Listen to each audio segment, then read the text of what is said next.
So what's up, Grandpa? You ready? I'm ready. Okay. So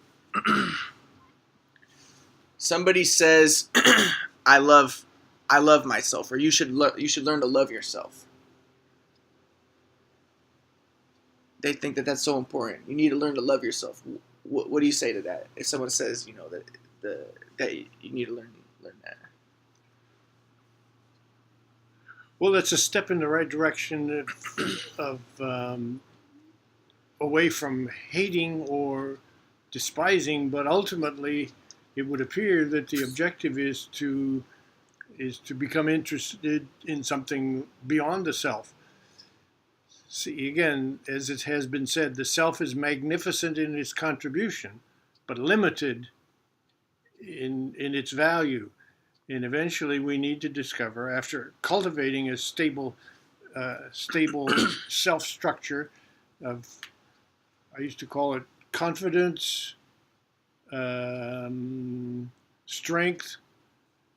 I forget it. I Two remember C's this: and two S's. confidence, strength, commitments. No, I remember you Or used to confidence, competence, competence. strengths, and skills. We need to develop all of those things. That's all a part of the infrastructure of the self. But the purpose for doing all of that is so that it becomes a launching pad. It becomes um, a stable structure from which you can then launch into something larger.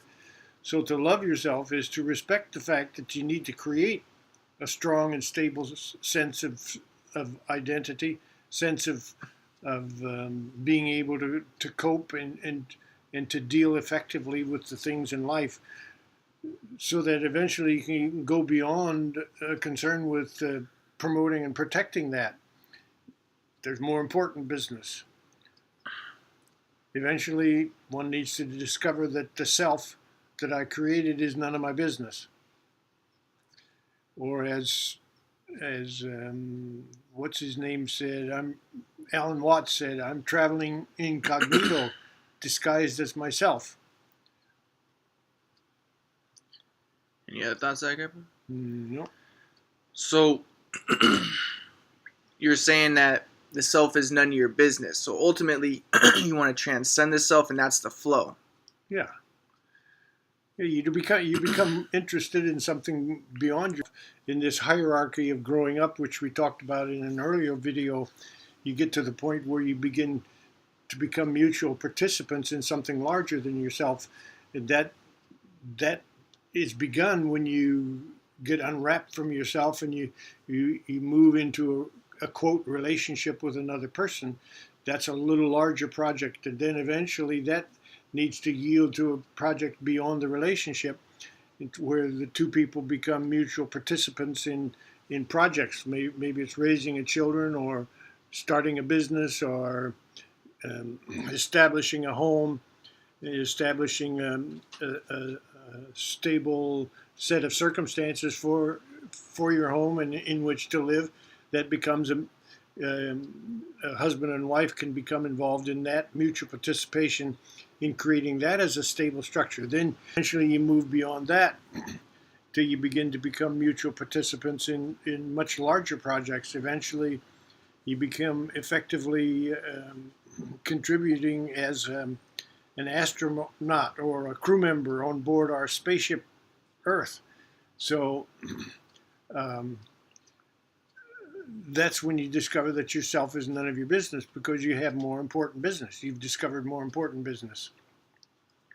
So I hear it sometimes said, in order to love others, you must first love yourself.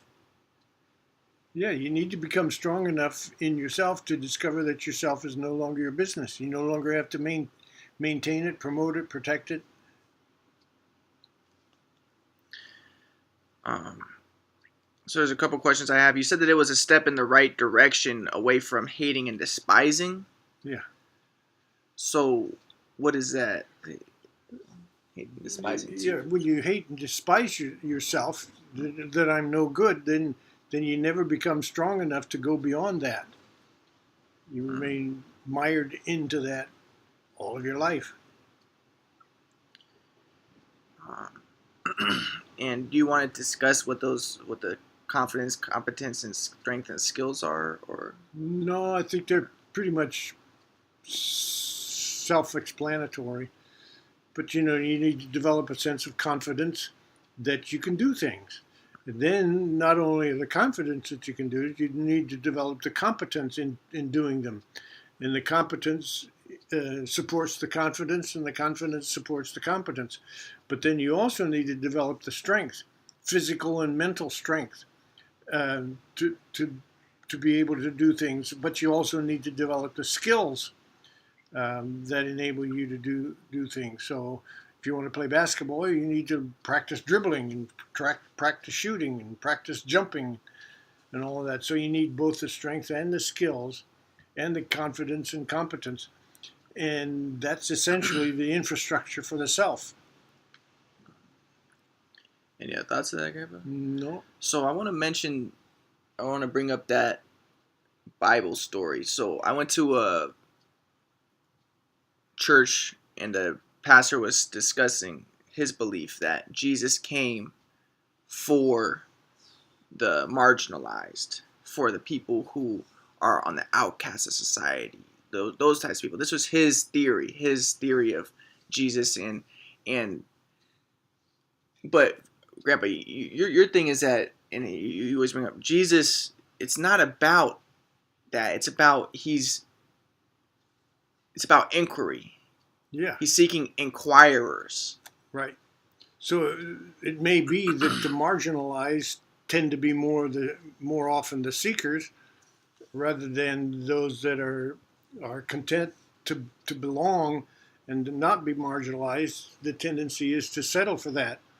So in that sense of the word, it may look like he came for the marginalized, but the evidence seems to indicate that he came for the seekers. And can you give some of that evidence?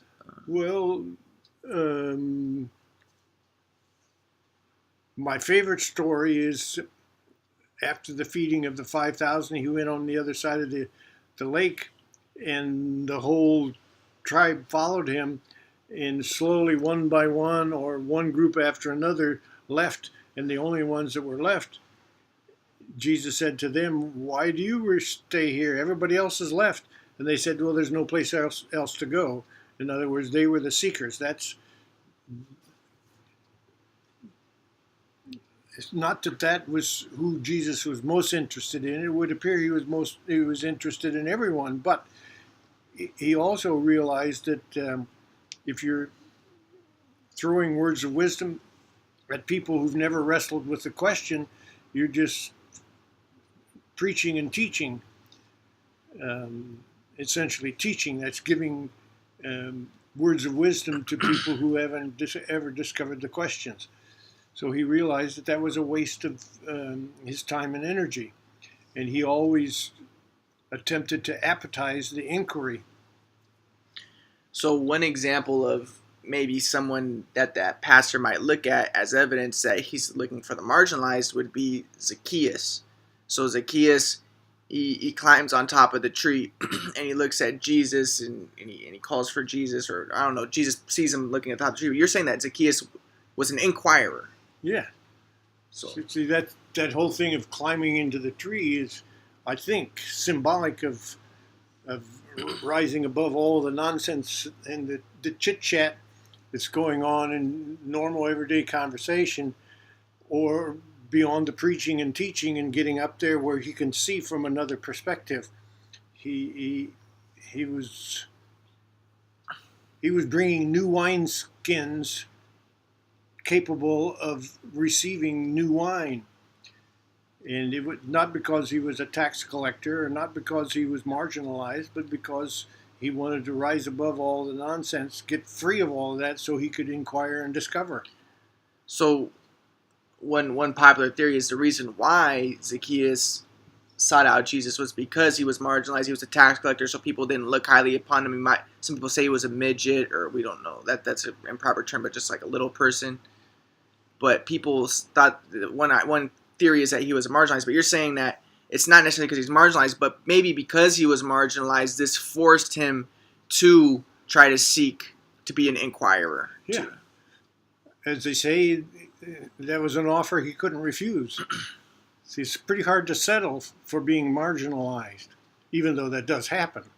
That the man who lay at the Sheepgate pool was apparently marginalized, and he had settled for that. I'll settle for being inferior so I can criticize those people who think they're superior to me, and then that way I can feel superior to them. Any other thoughts on that, Grandpa? No. So we start up with another video.